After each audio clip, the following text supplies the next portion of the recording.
어, 열두 동물붓기를 진행 중입니다. 우리 주제 한번 따라하겠습니다. 의의 열매가 가득하리라. 의라는 것은요, 신약에는 주로 의로 번역하고 구약에는 공의로 번역하는데요, 같은 단어입니다. 그리고 의, 공의란 한마디로 이야기하면 말씀을 이야기합니다. 그런데요, 우리 지난 주 중에 묵상을 하면서 이 말씀의 핵심이 두 가지인 것을 분명히 알게 되었습니다. 한번 따라하겠습니다. 사랑, 거룩. 그래서 의라는 것은 사랑과 거룩입니다. 의의 열매라는 것은 사랑과 거룩입니다. 이 의 혹은 공의가 이론이라고 하면, 이 말씀이 이론이라고 하면 그것이 구체적으로 드러나는 것이 실천이 성경에서는 정의, 원어로는 미슈파트라고 번역하는데요, 정의고요. 정의의 가장 중요한 정의가, 한번 따라하겠습니다. 고아, 과부, 고아, 과부와 같은 약한 자를 돌보는 것이라는 것을 우리 지난 또 묵상하면서 주말에는 주로 보게 되었습니다. 우리 이번에 우리에게 의의 열매가 가득하리라고 하셨는데요, 말씀을 배우면서 들으면서 사랑과 거룩이 가득해지고 우리를 통하여서 정의가, 약한 자, 고아, 과부를 돌아보는 정의가 흘러가게 되기를 주의 이름으로 축복합니다. 우리가 성경에서, 구약에서 의인의 대명사로 알고 있는 욥, 우리는 그냥 욥 그러면 동방에서 제일 의인이었지 알고 있는데, 구체적으로 욥이 어떻게 해서 의인이 되었는지 잘 모릅니다. 그냥 신앙이 좋아서 의인인가 봐, 어려운 일 당했는데도 불평 안 해서 의인인가 봐, 이런 정도만 알고 있거든요. 우리 지금 잠시 욥의 고백을 잠시 들어보겠는데요, 욥의 고백을 보면 의의 열매가, 다시 한번 따라하겠습니다. 사랑, 거룩, 정의, 이거라는 걸 알 수 있습니다. 한번 좀 보도록 하겠습니다. 욥기 31장 9절부터 12절까지 먼저 한번 볼게요. 욥기 31장 9절부터 12절. 자, 먼저 욥이 자기의 그 거룩에 대해서 고백을 합니다. 만일 내 마음이 여인에게 유혹되어 이웃의 문을 엿보아 문에서 숨어 기다렸다면 내 아내가 타인의 맷돌을 돌리며 타인과 더불어 동침하기를 바라노라. 그것은 참으로 음란한 일이니 재판에 회부할 죄 악이요 멸망하도록 사르는 불이니 나의 모든 소출을 뿌리채 뽑히기를 바라노라. 사랑, 거룩에 대해서 고백을 하고요, 13절부터 15절까지는요 또 사랑에 대해서, 긍휼에 대해서 이렇게 고백을 합니다. 13절부터 15절은 우리 한번 교독을 하겠습니다. 만일 남종이나 여종이 나와 더불어 쟁론할 때에 내가 그의 권리를 저버렸다면, 14절 여러분 읽습니다. 시작.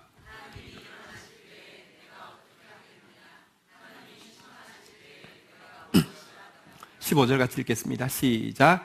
나를 태 속에서 만드신 이가 그도 만들지 아니하셨느냐? 우리를 뱃속에서 지으신 이가 한 분이 아니시냐? 자, 남종 여종의 권리라도 내가 갑질하고 억울하게 했다고 하면 하나님이 어찌 심판하지 않겠느냐? 하나님 앞에서는 우리가 동일한 존재인데 어떻게 그런 악을 저지를 수 있느냐라고 이야기하면서 그의 삶이 진짜 사랑을 실천했던 것을 고백합니다. 16절부터 22절까지는 보면요, 특별히 이 사랑과 공의가 하나가 되어서 나타나는 게, 이 사랑과 거룩이 하나가 되어서 나타나는 거, 말씀이 실제가 되는 게 정의거든요. 이 정의, 고아와 과부에 대해서 이렇게 고백합니다. 한번 교독하겠습니다. 내가 언제 가난한 자의 소원을 막았거나 과부의 눈으로 하여금 실망하게 하였던가?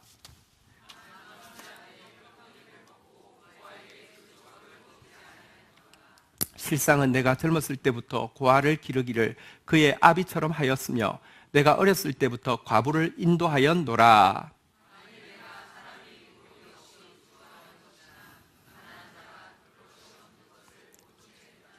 만일 나의 양털로 그의 몸을 따뜻하게 입혀서 그의 허리가 나를 위하여 복을 빌게 하지 아니하였다면,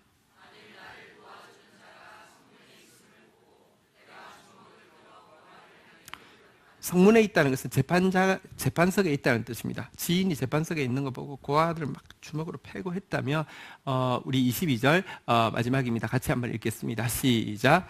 내 팔이 어깨 뼈에서 떨어지고 내 팔뼈가 그 자리에서 부스러지기를 바라노라. 자, 우리가 동방의 의인이라고 한 욥이 어떤 삶을 살았는지 여기 보니까 진짜 다시 한번 따라하겠습니다. 거룩, 사랑, 정의 이런 삶을 산 것을 알게 됩니다. 자, 그런데 여러분 기독교의 의와 세상의 구제는 좀 많이 다릅니다. NGO 기관에서도요 이렇게 구제할 수 있습니다. 그런데요 구제를 하면요 내가 구제를 하면요 마음이 교만해집니다. 기독교에서는요 여러분들 이 구제를 한다 할지라도 그것으로 말미암아 교만해진다고 하면 그것은 절대 의가 아니라고 이야기합니다. 기독교에서 이 의의 열매는요 구제 자체가 아니라 구제하는 그 사람이 먼저 자기가 죽는 것입니다. 의의 미랄이 되어야 하는 것입니다.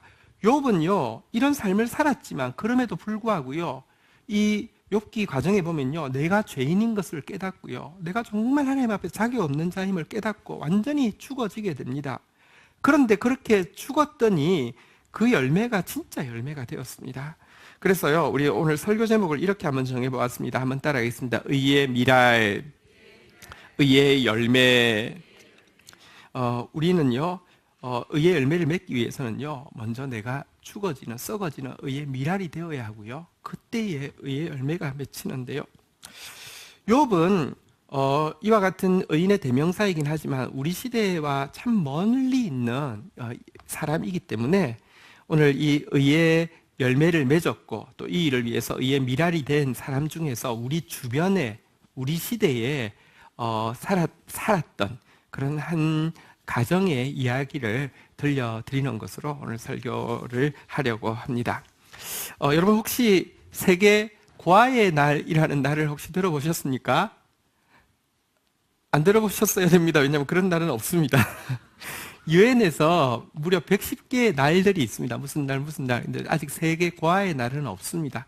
그런데 우리나라에서 이제 100년 전에 어떤 한 분이 그러니까 탄생한 한 분을 기념하기 위해서 그것도 우리나라뿐 아니라 한일 앙숙시간인 이 두 나라가요 힘을 합쳐서 유엔에다가 세계 고아의 날을 지금 추진하고 있습니다. 왜냐하고 하면 지금 전쟁으로 인해 가지고요 전 세계에 고아가 1억 5천만 명이나 있습니다. 너무너무 열악한 상황입니다. 이들 제대로 돌보자라는 것을요 이 한 분의 탄생 100주년을 기념해서 2012년부터 한일 양국이 동시에 유엔에다가 지금 청원하고 있고요. 제 생각에는 불언간에 될 것 같습니다. 이분이 누구냐고 하면요. 한국 이름은 윤학자이고요. 일본 이름은 다우치 치츠코라는 이런 그 여성분 때문입니다. 이분 이야기를 좀 해드리려고 합니다. 먼저는 이 윤학자의 남편이 된 윤치호 그 선생님의 이야기부터 먼저 하도록 하겠습니다. 윤치호는 일제시대 때 14살의 소년가장이 되었습니다. 그래서 어머니와 세 동생을 홀로 돌보아야 했기 때문에 학교를 다닐 수 없었습니다. 또 그 어려운 시절에 이 부양한다는 건 정말 힘들었겠죠. 그래서 정말 애써서 일하고요. 또 목수 기술을 배워가지고 목수 보조로 다니면서 일을 했지만 학문에 대한 그 열망이 너무 많아서 보통 학교 마치는 시간 되면 학교 앞에서 기다리고 있다가 애를 잡고 씨름 가르쳐 준다고 씨름 한번 해서 이기고 나면 와 하며 오늘 뭐 배웠는지 알려달라고 해가지고요 읽기도 배우고 쓰기도 배우고 또 계산하는 법도 배우고 이런 소년이었습니다. 그러다가 선교사님을 만나 복음을 듣게 되고요 그의 양아들처럼 사랑을 받다가 신학교를 가게 되어서 전도사가 되어서 열정적으로 복음을 전하게 되었는데요. 복음을 전하다가 무려 48번이나 일제의 유치장에 끌려가고 또 이제 투옥을 당하고 하는 일을 하게 되었습니다. 왜냐고 하면 그의 복음 전도의 제일 주된 성경 구절이 뭐였냐고 하면 출애굽기에 이스라엘 백성들이 이집트에서 이렇게 구원받는 이야기하면서 하나님의 능력 이야기하고 있는데요. 이게 사실은 이제 민족 독립에 대해서 막 부추긴다고 해서 갇히게 되었고요. 우리 예배 시작할 때 불렀는데요. 여기 대부분이 안 계셔서 못 불렀습니다. 시온의 영광이 빛나는 아침, 일제시대 때 금지곡이었습니다. 그렇지만 우리 선조들이 가장 사랑하는 노래이기도 했습니다. 시온의 영광이 빛나는 아침, 어둡던 이 땅이 밝아오네. 슬픔과 애통이 기쁨이 되니 시온의 영광이 비춰오네. 보아라, 광야에 화초가 피고 말랐던 시냇물 흘러오네. 이 산과 저 산이 마주쳐 올려 주 예수 원총을 찬송하네. 이런 노래 또 불렀다고 또 갇히고, 나중에 고아 사역을 하고 나서는 컨퍼런스 같은 데 가서 불쌍한 고아들 위해서 기도해 달라고 했다가 이것이 일본의 이렇게 잘못을 폭로하는 것이라고 해서 또 갇히고, 어쨌든 48번이나 옥에 갇히는 진짜 열렬한 전도자였습니다. 한 번은 구치소에서 갇혔다가 풀려나서요, 나오자마자 또 전도하다가 어스름이 되어서 집을 향해서 가고 있는데 불정대라는 조그만 다리를 건너는데 다리 밑에서 연기가 올라오는 걸 보고 내려가 봤더니 5살부터 10살 안팎의 아이 7명이 쌀쌀한 날씨인데 아주 얇은 옷을 입고 막 벌벌 떠는 모습을 보게 되었습니다. 일제가 합병하고 나서 2년 후인 1912년 토지조사령이라는 걸 내렸는데요. 이런 내용입니다. 토지 소유자는 조선 총독부가 정한 기간 안에 주소, 성명, 소유지의 명칭, 땅의 면적을 신고하라 그랬는데, 문제는요, 그때까지 아직까지 근대적인 토지 제도가 소유권 제도가 확립 안 돼 있고 면적이라는 말이 뭔지도 잘 모르기 때문에 다수가 자기한테 땅이 얼마만큼 있는지, 신고 절차가 어떤지, 혹은 글도 모르기 때문에 신고서도 못 써가지고요. 그렇지만 기한이 딱 되고 나자 무신고 토지는 전부 다 소유자 없음으로 해가지고요, 척식회사한테 다 넘겨있는 바람에 대부분이 땅을 다 잃어버리게 되었습니다. 땅이 있는 농부들도 마찬가지입니다. 일제에서 하도 막 닥달하고 하니까 이렇게 돈이 부족해서 땅을 담보로 급전을 빌리게 됐는데요. 그래도 땅을 지켜야 되니까 목숨 걸고 돈을 모아서요, 당일날 가져가면요, 시계 바늘을 앞당겨 놓고는 시간 보여주면서 시간 지났다고, 우리는 시계가 없으니까. 그래서 다 뺏기기가 일쑤였습니다.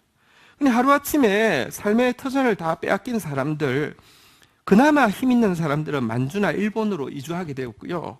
그럴 힘도 없는 사람들은 주로 겨울철 되면 얼어 죽으니까 남쪽으로, 다 따뜻한 남쪽으로 이주하게 되어서 목포시에 거지가 들끓게 되었습니다. 거지가 넘쳐나니까 구걸도 잘 안 되고요. 그러니까 목포 앞바다에 무인도가 한 500개 조그마한 섬들이 있는데요, 거기 들어가서 고기 잡는 도구도 없이 생선 잡아서 오두막집 짓고 살다 보니까요, 한번 생각해 보십시오. 너무 형편이 어려운데 아이가 생기면 방법이 없으니까 다 내버리는 것입니다. 버린 아이들이 그나마 나이가 좀 있으면 도둑질이라도 하고 구걸이라도 해서 목숨을 부지할 확률이 있지만, 아예 어린 아이들은요, 5살, 6살, 7살 이런 아이들은요, 겨울 한번 지나면요, 대부분이 굶어 죽었는데, 굶어 죽어도 하도 그런 시체를 많이 보다 보니까 사람들이 들깨가 그 시체를 물어 뜯고 있지 않는 이상은 그냥 안 됐다는 생각도 못할 정도로 되게 처참한 상황이 연출되고 있었습니다. 그 아이들인 겁니다. 아이들을 볼 때 성경 구절이 생각났습니다. 내가 줄일 때 너희가 먹을 것을 주었고, 내가 헐벗었을 때 너희가 옷을 입혔고, 진실로 너희에게 이르노니 너희가 여기 있는 내 형제 중에 지극히 작은 자에게 한 것이 곧 내게 한 것이라. 이 말씀이 떠올라서요, 윤치호가 그냥 지나가질 못하고 아이들 7명을 데리고 제일 먼저 옷가게로 갔습니다. 그리고 이렇게 이야기했습니다. 아주머니, 저는 기독교 전도사 윤치호라고 합니다. 경찰에 잡혀서 며칠 유치장에 지내다가 나온 길입니다.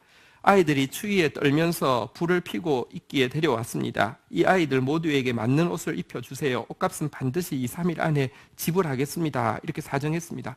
근데 당시 기독교 목사, 전도사에 대한 신뢰가, 일반인들 대부분 크리스찬이 아니었잖아요. 그렇지만 신뢰가 너무 깊었기 때문에 흔쾌히 옷을 다 지어 주었습니다. 갑자기 속옷부터 겉옷까지 새 옷을 입고 따뜻한 옷을 입고 나자 아이들이 얼굴이 이렇게 피기 시작했습니다. 그리고는 곧바로 그 아이들 데리고 식당으로 갔습니다. 왜냐하면 헐벗었을 때 입혔으면 줄일 때 먹여야 되잖아요, 그죠? 그래서 또 똑같이 부탁을 했습니다. 주인 아저씨, 저는 윤치호라는 전도사입니다. 이 아이들에게 맛있는 것 좀 주십시오. 지금 음식값이 없지만 2, 3일 후에 꼭 가져오겠습니다. 그러자 주인도요, 난 당신 노방전도하는 거 봤다고, 감동받았다고, 늦게 가져와도 되니까 이렇게 드시라고 하면서 아이들을 먹이게 되었습니다. 아이들에게 이야기했습니다. 너희들 오늘 배부르게 먹어도 좋다. 하지만 배탈 나면 안 되니까 천천히 많이 먹어. 이렇게 이야기했습니다. 아이들 배고픔 면하기 위해서 훔쳐 먹다가 들키면 맞고 쫓기던 아이들이요, 처음으로 식당에 손님이 되어서 당당하게 가슴 펴고 배불리 먹게 되었습니다. 얼마나 아이들이 행복했겠습니까? 식사를 마치고 나왔습니다. 윤치호도 알지만 그래도 말은 해야 돼서 너희들 잘 곳은 있니? 물었습니다. 있기는 뭐가 있어요? 멀뚱멀뚱 바라보자 윤치호가 이렇게 대답했다. 그러면 오늘 밤은 모두 아저씨 집에 가서 자자. 자, 그래서 아이들 7명을 데리고 총각이 집에 가서 아이들을 재우게 되었습니다. 그날 밤 꼬박 세우면서 윤치호는 기도를 하게 되었습니다. 그가 받은 사명은 복음을 전하는 것이었습니다. 그런데 아이들을 데리고 있으면 7명이나 데리고 있으면 전도하러 나갈 수가 없잖아요. 마음속에 계속 갈등이 생겼습니다. 너는 전도를 포기할 생각이냐? 반대로 이런 말이 마음이 떠오릅니다. 이런 아이들을 보고도 버릴 생각이냐? 갈등 가운데 한숨을 자지 못하고 기도로 꼬박 세우면서 하나님께 고백했습니다. 주여, 이 종은 당신의 말씀에 따르겠습니다. 그 길을 가르쳐 주십시오. 아침이 되었을 때 마음을 정하게 되었습니다. 이 아이들 버린다며 겨울에 다 죽을 겁니다. 생명은 무엇보다 소중하고 예수님 십자가 지신 것은 이와 같은 고아들을 위한 것인데 하면서 고아들을 자기가 키우기로 결정하게 되었습니다. 받자마자 아이들이 막 불어나기 시작하는데 고아가 금방 40명으로 불었습니다. 근데 이 아이들이요, 조금 큰 아이들은 살기 위해서 도둑질이 몸에 배어 있다 보니까 어느 동네든지 데려가면 주민들하고 또 갈등이 생겨서 또 쫓겨나고 결국은 유다일산 밑에 아무도 살지 않는 돌밭 돌산에 자리를 잡게 되었고요. 집을 짓기 위해서 매일 애들 밥 먹이는 것도 일이었지만 땅을 개간하기 위해서 손에 물집이 잡히도록 돌을 잘게 부수고 흙을 옮기고 하면서 이곳에다가 공생원이라는 고아원과 용당학원이라는 학교 간판을 걸게 되었습니다. 이름은 학원이지만 이름은 고아원이지만 거지 소굴이었습니다. 그래서 별명은 거지 대장이었습니다. 그런데 이 아이들 먹이는 것도 일이었지만 강당이 꼭 필요했습니다. 왜냐고 하면 아이들이 하나님을 예배해야지만 그들 속에 진짜 생명이 생기기 때문입니다. 아무것도 없는데 무슨 강당을 짓습니까? 그래도 하나님이 채워주신다는 말씀 믿고요. 하나님 채워주신다고 하셨으니 보이는 것 없지만 빈손으로 짓기 시작하겠습니다 하고 하면서 과거 목수를 했기 때문에 나무 조금이라도 보이면 기둥감이 있으면 또 기둥 세우고 땅 계속 부수고 이렇게 해서 10년 동안 혼자 짓다가 막판에 바닷가 자기 그 바로 앞에 바닷가에 난파선이 하나가 왔는데요. 난파선 보니까 나무로 된 배가 다 아이들하고 해체를 해가지고 강단을 짓게 되고 또 예배를 드리게 된 이 공생원의 윤치호 전도사입니다. 자, 이제 그의 아내가 될 그 윤학자 다우치 치츠코라는 여성분 이야기를 좀 해드리겠습니다. 다우치 치츠코의 아버지는 이제 가난하지만 되게 똑똑했고요. 어머니는 아주 부유한 가정이었고 또 의학도 공부해서 지금으로 하면 산부인과 의사였는데 둘이서 일본에서 사랑하게 돼서 결혼하려고 하니까 가정에 너무 반대가 심하니까 이 부인이 크리스찬인데 용기가 있어가지고요 가출을 해버려가지고 결혼을 했습니다. 남편은 이제 돈을 벌기 위해서 살펴보던 차이에 조선종독부에서 관리를 뽑는 시험이 있어서 응시했다가 목포시청에 이제 근무를 하게 되어서 한국으로 오게 되었고요. 한국 상황이 어렵기 때문에 위험하기 때문에 아내를 안 데리고 있다가 첫째인 치츠코가 그러니까 유일한 외동인데요. 치츠코가 초등학교 입학할 나이가 되자 더 이상 미룰 수 없어서 한국으로 데려오게 됐는데요. 그때가 1919년 3.1 운동이 일어난 직후였습니다. 어린 나이지만 초등학교에 입학해서 3.1 운동 이후에 일제에 의해서 한국 사람들이 어떻게 탄압받는지를 아이지만 계속 보면서 자라게 되었고요. 그렇게 쭉 자라다가 고등학교 2학년이 되었습니다. 다카오라는 일본 분이 영어 교사로 부임했는데 실은 이분은 영국의 에딘버러 대학에서 신학을 공부하고 귀국해서 목사가 되었으나 갑자기 목회를 접고 조선에서 교육을 하겠다고 하면서 교육자로 온 사람이었습니다. 그래서 이분과 처음 이제 만남이 이루어지게 되었고요. 그 다음 해, 그가 졸업하는 해에 광주 학생 항일 운동이 일어나게 되었습니다. 통학하는 열차 안에서 일본 학생들이 조선인 여학생을 너무 희롱하니까 주위에 있던 한국 학생이 하지 말라고 했는데 이제 패는 바람에 집단으로 이렇게 그 싸움이 있게 됐는데, 목적지에 도착하자마자 형사들이 와서 묻지도 않고 학생들만 막 패고 하니까 그리고 광주일보에서는 또 기사를 왜곡해서 이 학생들이 폭도라고 막 이야기하니까 학생들이 항의를 하다가 투옥되고, 또 그것 때문에 더 항의하다가 투옥되고 이래가지고요, 전국에 149개 학교에서 동맹 휴학 시위를 하게 되고, 582명이 퇴학당하고 2332명이 무기정학당하고 1642명이 검거를 당한 그런 사건입니다. 이때 이 모습을 졸업반인 그녀가 보면서 다카오 선생님을 찾아가서 울면서 이야기를 합니다. 일본이 너무하다고, 일본 정치가 너무하다고 이렇게 하자 그제서야 다카오 선생님이 속내를 이야기하기 시작했습니다. 검으로 일어난 자는 검으로 망한 것인데 거룩하신 하나님을 모르는 자야말로 가장 어리석은 자라고 하면서, 하지만 여호와께서 이스라엘 민족을 멸하시려고 결정하셨을 때 모세가 하나님의 노를 돌이켜 멸하지 않게 하려고 애썼던 것을 보면서 자기가 목사를 그만두고 조선에 와서 빚을 갚아야 되겠다는 생각으로 여기 왔다는 것입니다. 그러면서 치츠코와 이 다카오라는 목사님이, 이 선생님이 같이 울면서 기도를 하게 되었습니다. 그 후에 졸업을 한 치츠코는 정명 여학교라는 그 미션 스쿨의 음악 교사가 되어서 3년을 근무를 하게 되었는데요. 3년을 근무하다가 아직 굉장히 어린 나이인데 이렇게 아파서 병원에 갔는데 자궁 내 종양 진단을 받게 되었고, 난소를 하나를 절개해내는 수술을 받게 되었고요. 아이를 가질 수 없다는 진단을 받게 되었습니다. 아직 결혼도 안 한 어린 자매가 아이를 못 낳는 선고를 받게 되자 진짜 한낮에 태양이 사라져 버린 것처럼 충격을 받았는데요. 수술하고 나서 반년 동안 병원에 있으면서 그녀가 신실한 크리스찬이었기 때문에 성경을 보는데 한 구절이 너무 강하게 왔습니다. 전도서 7장 14절입니다. 우리 같이 한번 읽어보도록 하겠습니다. 전도서 7장 14절 같이 읽겠습니다. 시작. 형통한 날에는 기뻐하고 공고한 날에는 되돌아보라.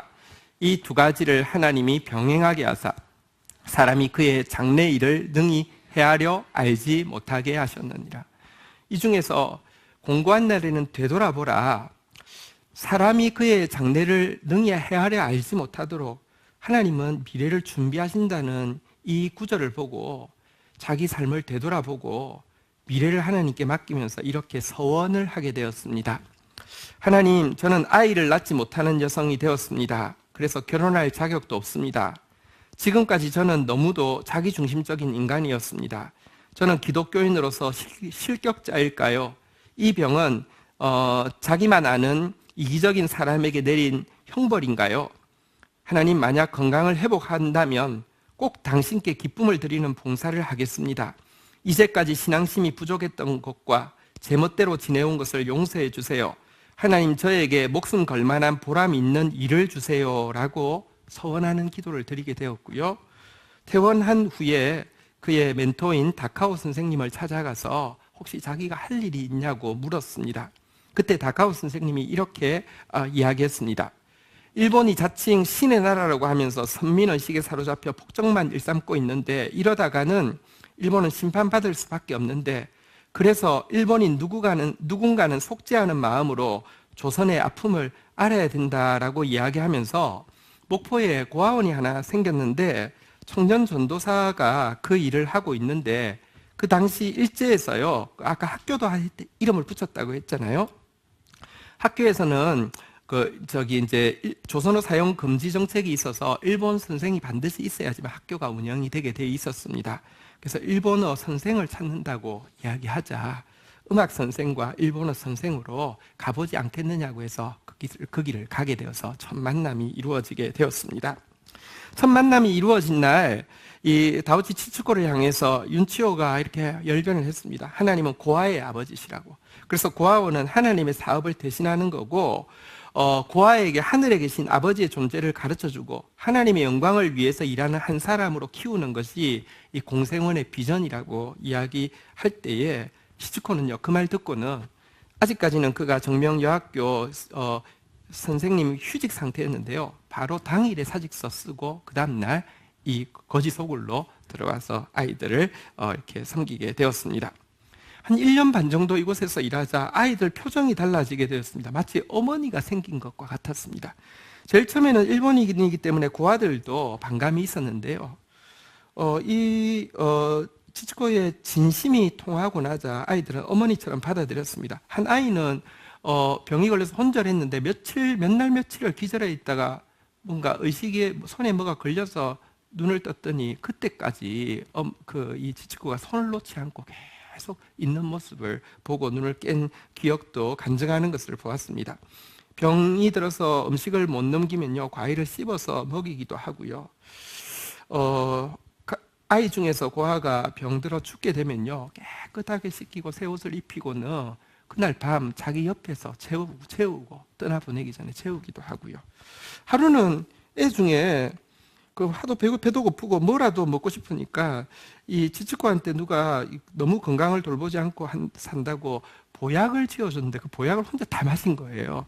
그랬더니 같이 있는 고아 아이들도 화가 나서 우리 어머니 건데 마셨다고 패해주고 싶은데, 치치코가 뭐라고 했냐고 하면, 야, 너 정말 똑똑하구나. 나는 니한테 보약을 치워줄 그 용기는 없는데 네가 그거 알아서 먹었으니 넌 정말 똑똑한 아이구나 라고 하면서 칭찬해주는 이런 모습 보면서 진짜 고아원이 진짜 가족처럼 밝아지는 모습이 되었습니다. 그러자 윤치호가 프로포즈를 하게 되었습니다.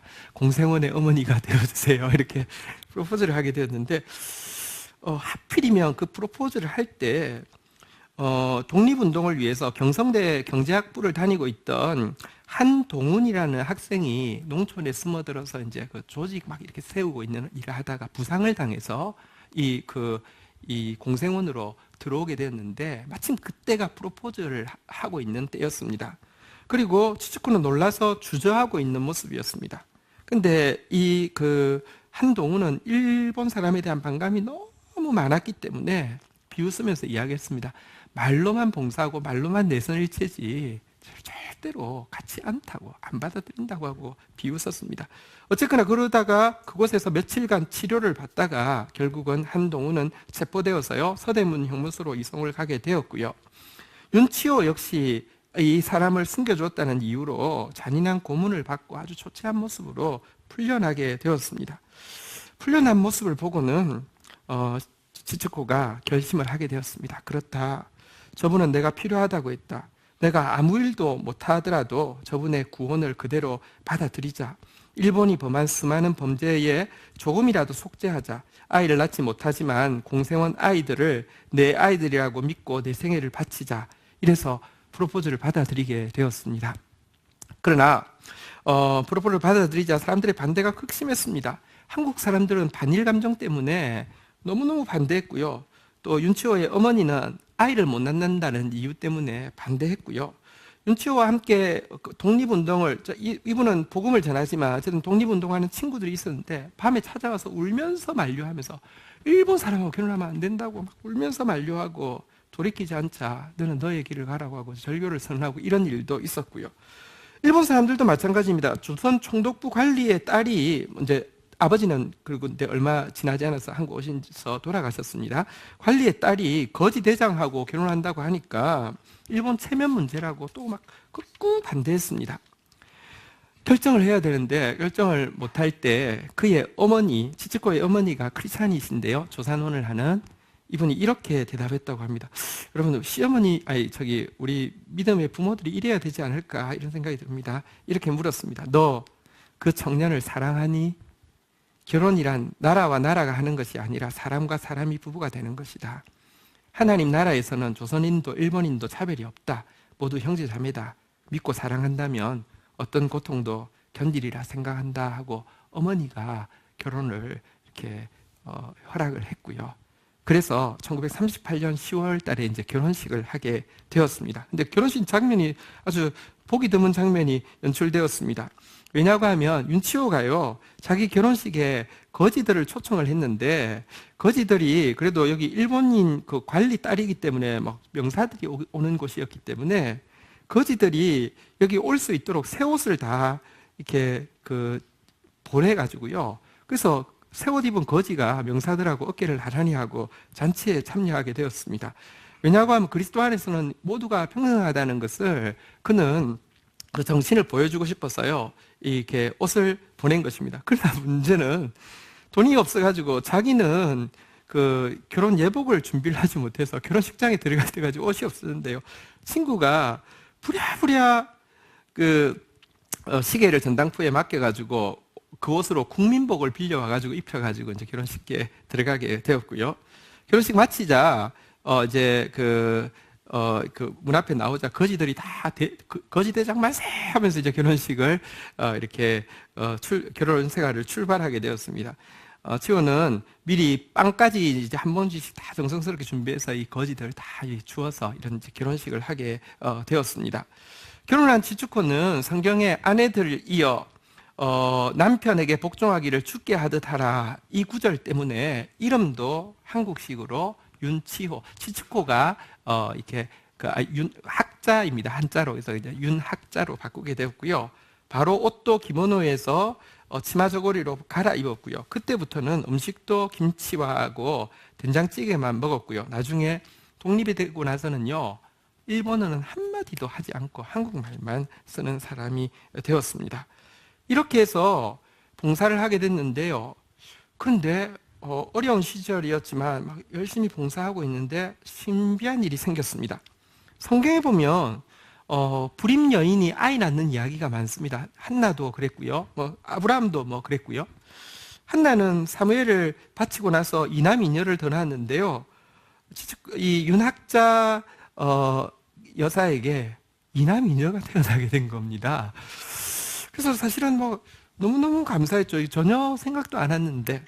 근데 어느 날 아이가 하나 태어나고 둘 태어나고 할 때 보니까 어머니 부르던 아이들의 시선이 바뀌는 것을 보게 되었습니다. 어느 날 아이들끼리 이야기하는 것을 듣게 되었습니다. 걔들은 좋겠다, 친자식이니까. 아니, 우리 어머니 아버지가 우리도 친자식이라고 했는데 거짓말이야, 우리는 과야.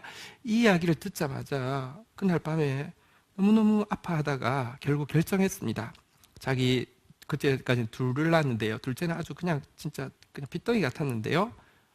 잠자리부터 식사 전부 다 고아원 아이들하고 똑같이 하게 했습니다. 그래서 넷이 태어났지만 전부 다 고아원 아이들하고 같이 하게 했는데요. 사실은 어떤 의미에서 기적적으로 아이를 낳았다가 하나님께서 바치라고 해서 이삭을 바치는 마음이 그 정도는 아니겠지만 그 무슨 마음인지 엄마로서는 많이 느낄 정도로 피눈물을 흘리면서 이렇게 매정하게 했습니다. 그래서 이 네 자녀는요, 자라면서 어머니의 애정이라는 것을 개인적으로는 받아본 적이 없고요. 심지어 자기들끼리 그런 이야기를 했대요. 저 어머니가 진짜 우리 어머니 맞을까? 언젠가 우리가 공생원을 나가서 진짜 고아가 한번 되어볼까, 이럴 생각을 할 정도로 정말 똑같이 대했다고 합니다. 어쨌거나 일제시대에 여러분 중일 전쟁이 치열해지면서 미국 강제 매임령이 나와서 일본 농가까지 식량을 못 구할 정도였으니 완전 정말 이 거지를 진짜 거지라도 이 먹여 살리는 게 완전 진짜 전쟁 중의 전쟁이었습니다. 그러다가 드디어 광복이 오게 되었고요. 광복이 왔을 때 이 윤학자 여사는 누구보다도 기뻐했습니다. 근데 문제는 사회 분위기가 광복이 되자마자 확 바뀌게 되었습니다. 길을 걸어가고 있는데 윤학자 여사가 아이들이요, 저기 일본령 간다 하면서 따라와서 이제 돌멩이를 던지게 되었습니다. 이렇게 그러지 마 이렇게 이야기했더니 감히 일본년이 우리한테 명령한다고 하면서 막 이렇게 하게 되었습니다. 남편은 그 당시 사람들의 신임으로 동장 역할도 하고 있었는데요. 단지 일본인을 아내로 맞았다는 이유 때문에 일본년하고 붙어 먹은 놈은 매국노라고 하면서 친일파로 몰려서 막 살해 위협을 끊임없이 당하게 되었고요. 어느 날은 술 취한 폭도들이 공생원으로 막 강목을 들고 쳐들어와서 이 매국노, 이 일본년 죽이겠다고 막 휘두르는데 치츠코는 일본이 죄를 범했으니 벌을 받는 것이 당연하다는 태도로 이렇게 겸손하게 서 있었고요. 그때 아이들이 몰려 나와서 자기들 먼저 죽이고 죽이기 전에 어머니 손 못 댄다고 해서 겨우 생명을 부지한 일도 있었습니다. 분위기가 이러니 이거는 일본으로 안 건너갈 수 없는 분위기로 자꾸 가게 되었습니다. 그리고 또 그의 어머니, 그 조산원을 하던 어머니도 이제 위기 가운데 이제 일본으로 넘어가야 되는 상황이었는데요. 어머니가 외동이었고 또 자기 딸도 이제 자기 하나밖에 없기 때문에 어머니, 나이 많은 어머니 생각에도 어머니 홀로 보내는 게 너무 마음이 안 놓였습니다. 그래서 어머니에게 어떻게 할까 물었는데 그 어머니가 이렇게 대답했다고 합니다. 지금 와서 새삼스럽게 이런 처음부터 예상하고 있지 않았니? 치츠코는 결혼식에서 서약한 것처럼 남편을 따라야 해. 예수님께서 말씀하셨잖아. 그 둘이 한 몸이 될지라. 하나님이 하나로 만드신 것을 인간이 둘로 떼어놓는 것은 하나님의 뜻에 어긋나는 거야. 걱정할 필요 없어. 나는 걱정할 필요 없어. 치츠코는 치츠코의 길을 가도록 해. 그것이 하나님의 뜻이야.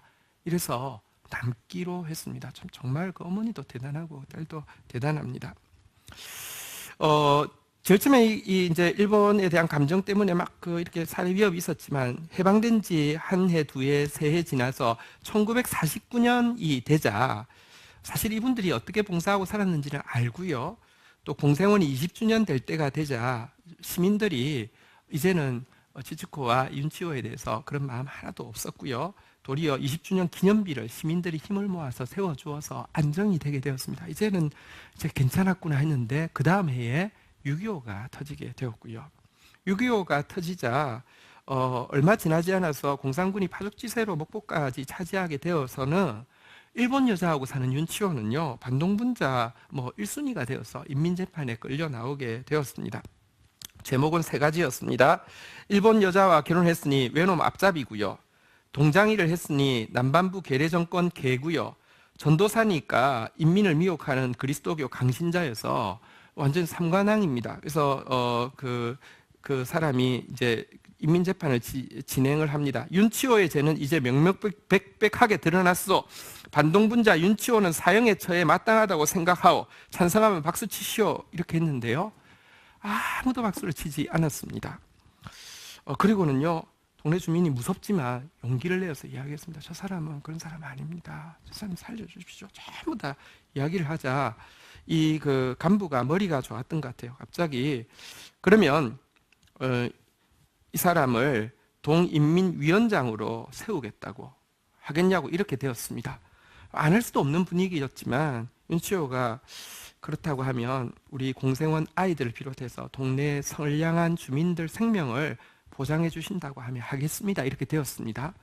동인민위원장 선출을 하자마자 이제 그 간부가 이야기했습니다. 그러면 인민위원장으로서 제일 먼저 해야 될 일이 있는데 일본 여자 처단 재판을 당신이 진행하시오. 이렇게 된 것입니다. 그러니까 그리고 당신이 안 하면 내가 하겠다고 이렇게 된 것입니다.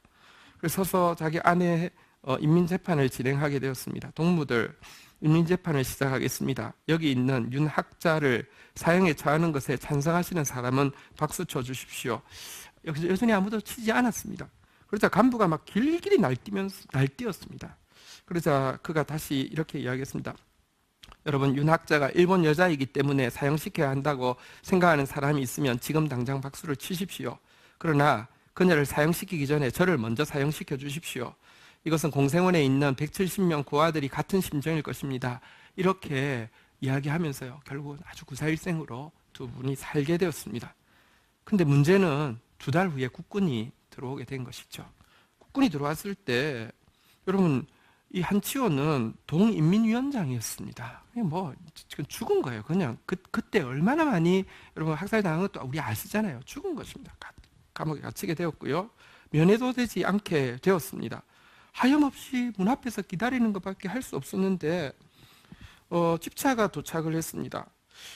이게 서울에서 내려온 특무대 사령부 장교가 목포에 도착을 했는데요. 들어가다 말고 윤학자 여사를 보더니 인사를 하면서 누구 아니냐고 물어보는데 누구였냐고 하면 바로 한동훈, 그때 숨겨주었다가 서대문 구치소로 끌려갔던 한동훈이었습니다. 이 사람이 광복 며칠 후에 사형을 당하기로 되어 있다가 극적으로 이제 독립을 맞이하게 되었고요. 이 사람이 장교가 되어서 목포에 특무대 사령부 이렇게 장교로 오게 되었습니다. 그것 때문에 죽을 수밖에 없었는데 4개월 만에 풀려나는 기적을 보게 되었습니다. 풀려는 났지만 200명이 넘는 아이들을 전쟁통에 음식 먹인다는 것은 진짜 이건 정말 전쟁이라도 더 큰 전쟁이었습니다. 목포 안에서는 아무리 돌아다니도 음식을 도저히 구할 수 없게 되자 조금 더 큰 광주도청에 가서 부탁하기 위해서 윤치호가 이제 기차를 타고 가게 되었습니다. 그런데 그것이 끝이었습니다. 나중에 이제 부인이 막 추적을 해 가본 결과 무등산이나 지리산 일대에 남아있던 인민군 그 게릴라에 의해서 납치당해서 살해당한 것으로. 근데 뭐 실종이니까 시신이고 뭐고 아무것도 없는 상태로 끝나게 되었습니다. 혼자 이제 남았고요. 떡하니 이 뭐 고아 200명이 넘는 고아의 일이 맡겨지게 된 것입니다. 어머니가 뭐 결혼할 때 사준 가구들 전부 다 팔았습니다. 나중에는 그 마지막으로 예배당에서 쓰는 자기 어머니가 사준 오르간까지 팔았지만 더 이상 이제 내일 먹을 것이 하나도 없게 되었습니다. 방법이 없어서 아이들을 불러놓고 이야기했습니다. 여기 같이 있다가는 다 굶어 죽으니까 공생을 해산을 하고 너희들 가서 어떻게 혹시라도 살지 모르니까 나는 지금 능력이 없다고 이야기했습니다. 그러자 아이들이 이렇게 매달렸습니다. 아버지가 무사히 돌아오셨을 때 이 공생원이 없다면 얼마나 놀라시겠습니까? 저희들도 열심히 일하겠습니다. 아버지 돌아오실 때까지 지켜주세요. 이렇게 부탁을 했고요. 그래서 그 말 듣고 그냥 끝까지 버텼습니다. 사진 한번 보실까요? 그때 공생원 사진이 한 장 남아 있더라고요. 여기 이제 지금 공생원 사진인데요. 이제 이 아이들을 데리고 이 여성분이 이제 혼자 버틴 것입니다. 전쟁이 끝이 나고요. 구호물자가 들어오면서 이제 운영은 가능하게 됐는데 문제는 반일 감정이 심하기 때문에 일본인 명의로는 원장이 될 수 없었습니다. 그래서 계속 대리원장을 세우게 되는데 대리원장 들어오면 이 지원금을 탐내 가지고요. 아이들이 예를 들면 뭐 300명이 될 때에 150명은 미국에 이제 그 후원자가 입양이 돼 있고 여기 없는 애가 있으면 얘들만 데리고 분원을 만들어서 그리고는 여기는 여전히 지원금 하나도 없게 만들기도 하고요. 어쨌든 이거 전체 홀라당 먹기 위해서 이런 막 어려운 일들도 계속 당했습니다. 근데 끝까지 인내하면서 그냥 그리스도의 사랑으로 버텨냈고요. 결국 제1회 목포 시민상을 수상했고요.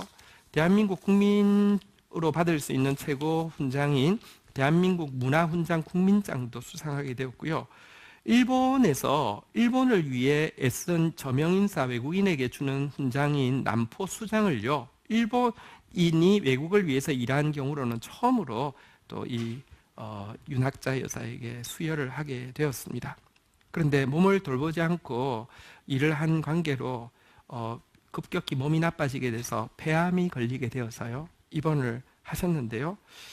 막 의식이 왔다 갔다 하고 임종이 임박해서 그 아들이 보고 있는 상태에서 윤학자 여사가 입으로 어떤 한마디를 뱉었는데 아들이 너무 놀랐다고 합니다. 무슨 말을 했냐고 하면 여러분 그 매실 장아찌 아시죠? 일본 음식 우메보시라는 거 혹시 아십니까?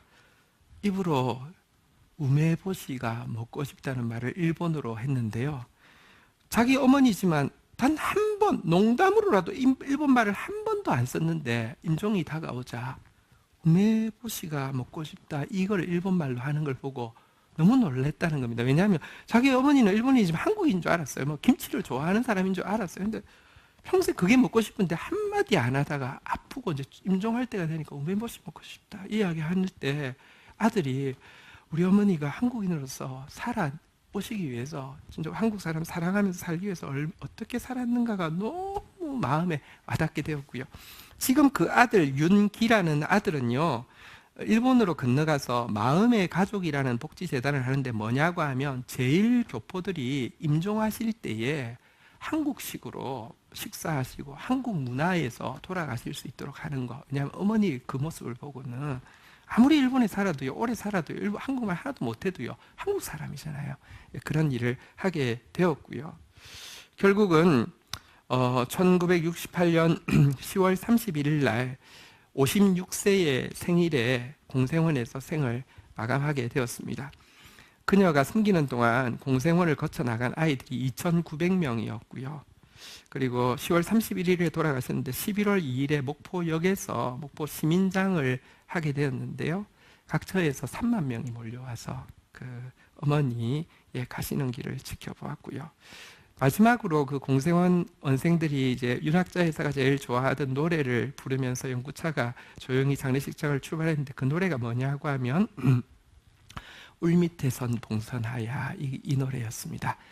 독립운동하는 사람들이 그 노래 부르는 거 보고 이 우리 민족에 대한 그 속죄하는 마음 때문에 제일 좋아하는 노래 울밑에선 봉선하야, 그 노래가 연주되는 가운데 장례식장을 출발해서요, 유언대로 어디에 묻혔냐고 하면 남편은 실종되어서 남편이 거기에 있지도 않지만 남편이 나고 태어난 고향 선산에 남편의 고향 선산에 안장되었습니다. 이런 분이 계셨습니다. 그분 정말 의의 미랄이 되었고요. 그분 때문에 그분 100주년 된 2012년도에 100주년 되었을 때 한일이 힘을 합쳐서 세계 고아의 날 추진하기로 이렇게 해가지고 진행이 되고 있습니다. 우리 같이 한번 자리에서 일어서셔서 우리 찬양하면서 좀 나가도록 하겠습니다. 오늘은 우리가 지금 특세 기간의 주제 찬양이기도 하고요. 또 이 찬양은 사실 일본 찬양입니다. 우리 이 찬양 같이 한번 고백하면서 하나님 앞에 나가도록 하겠습니다.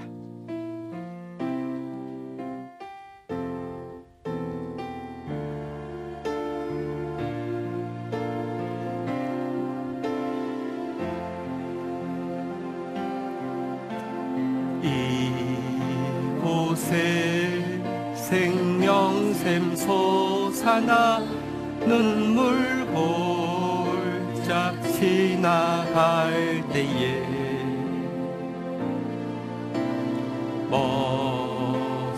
먹잖아 열매 맺히고 웃음소리 넘쳐나리라. 꽃들도 구름도 바람도 넓은 바다도 찬양하라 찬양하라 예수를. 하늘을 울리며 노래해 나의 영혼아. 은혜의 주 은혜의 주 은혜의 주. 그날에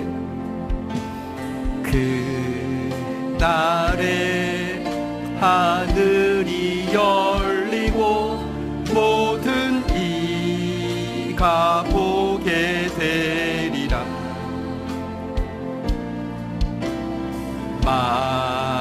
마침내 꽃들이 피고 영광의 주가 오시리라.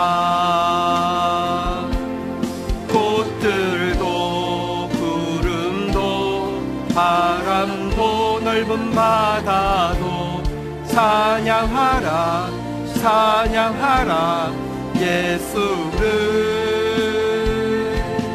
하늘을 울리며 노래해 나의 영혼아. 은혜의 주 은혜의 주 은혜의 주. 우리 같이 기도하며 나가도록 하겠습니다. 하나님께서 의의 열매가 무엇인지 저희들에게 알려주고 있습니다. 그것은 사랑이고요, 그것은 거룩이고요, 그것은 정의입니다. 그리고 이 열매는 내가 잘해서 맺히는 것이 아니고 내가 죽고 나야지만 내 자아로는 맺을 수 없고요, 하나님이 함께 하셔서 맺을 수 있는 것도 저희들이 보게 되었습니다. 그리고 이 일을 위해서 의의 미랄이 된 사람들이 많음을 저희들이 보게 되었습니다. 의의 미랄로서 또 의의 열매를 보는 그런 하나님의 사람으로 살아갈 수 있게 해달라고 우리 같이 한번 기도하는 시간 가지도록 하겠습니다. 기도하시겠습니다. 주여, 주님,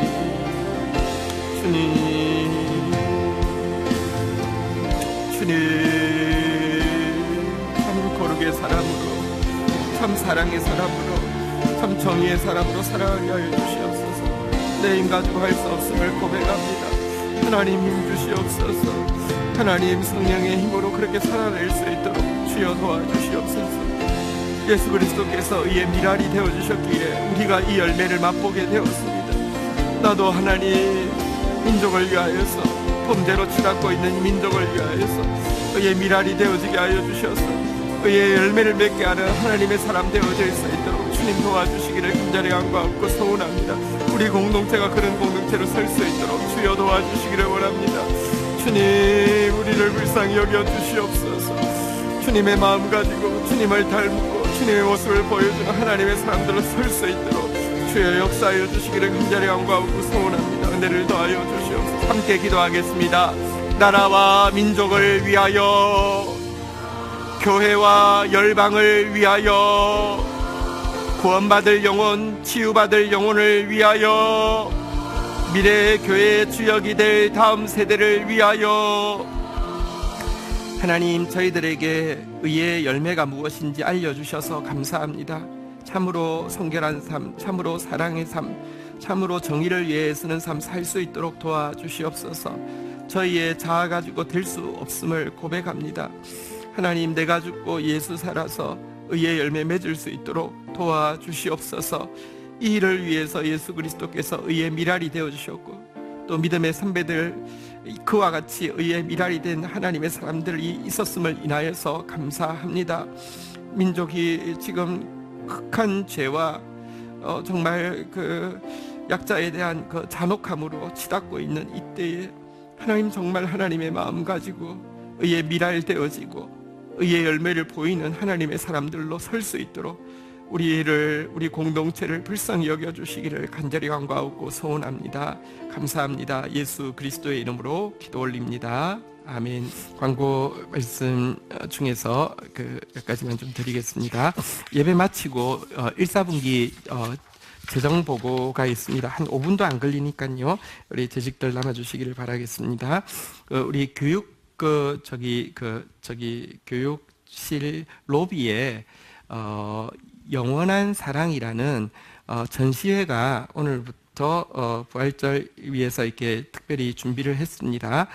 예수님의 일대기를 그 성화를 가지고 쭉 전시했는데요. 이렇게 그 전문가가 성화를 셀렉팅해서 또 설명은 QR코드에 다 들어 있습니다. 사실은 성화가 하도 많은데 전문가가 셀렉팅하기가 힘든데요. 저희 명우 자매가 아주 전문가여서 잘 정성을 들여서 잘 준비해 두었습니다. 또 가셔서 또 묵상하시고 도움이 되셨으면 좋겠습니다. 12동물북기 이제 얼마 남지 않았습니다. 마지막 한 주간인데요. 또 함께 해주시면 좋겠고요. 선물은 이런 거 준비했는데 여기 보면 의의 열매가 가득하리라 이렇게 써 있습니다. 이거 좋은 편입니다. 많이 오셔서 가져가시기 바랍니다. 우리 자리에서 일어서시겠습니다. 우리 옆에 분 이렇게 한번 격려하겠습니다. 의의 열매가 맺히고 있습니다. 새벽에 봅시다.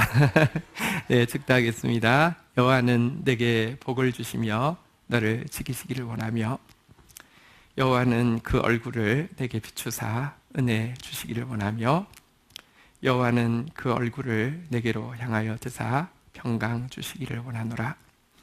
주 예수 그리스도의 은혜와 아버지의 사랑과 성령의 교통하심이 너희 무리와 함께 계실지어다. 아멘. 감사합니다.